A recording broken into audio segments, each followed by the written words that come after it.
Most players are stuck, not because of a lack of effort, but because they've been focusing that effort on the wrong things. So the first thing to avoid is opening traps and risky gambits. I know it's tempting when you see an Instagram reel that promises you're going to win every game in 7 moves, and they may even get you some quick wins early on when you're a beginner. But long term, they actually do more harm than good. Stronger players don't fall for cheap tricks. If you try this against someone who knows what he's doing, they'll punish you for it. The next trap you want to avoid is relying too much on memorization. A lot of players see Grandmasters playing 20 moves of opening theory in their games and think that memorization is the key to becoming a strong player. But they have it backwards. Memorizing openings is basically useless at beginner to intermediate level because most players will not follow the script and play the theoretical moves you're hoping for. So it's just a waste of time to learn them. And there are much more important things you should be focusing on, which we'll get into soon. And finally, we have the natural talent myth, which is probably the most dangerous trap of them all. I talk to players all the time that don't actually believe they can hit their goal, whether it's 1,000, 1,500, or 2,000, because they think they're not talented enough. Yes, if your goal is to become the world champion, maybe talent plays a role. But I can say with conviction that 2,000 is possible for anyone who puts in the work, because I've seen it. I've seen players of all ages, all starting points get there. The reason 99% of players don't, though, is because they don't believe they can do it. They give up too soon, or they just aren't willing to put in the time and effort to get there, which is fair enough. But with any goal you set, you have to believe it's possible if you try.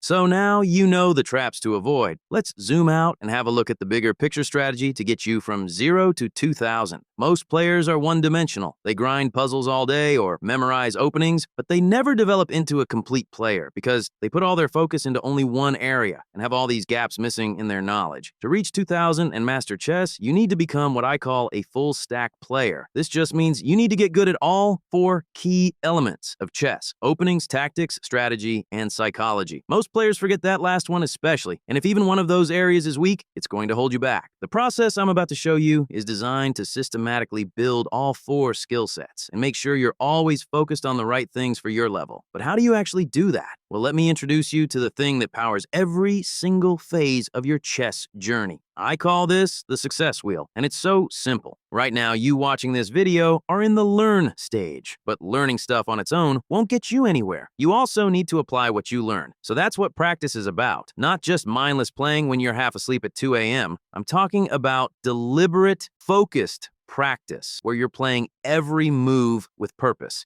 Then, you should be analyzing every game afterwards to learn from your mistakes, ideally with feedback from a coach or a stronger player who can instantly point out the gaps in your thought process. And then you just repeat this cycle over and over again, from 500 ELO to 1,000 to 1,500, and all the way to 2,000 and beyond.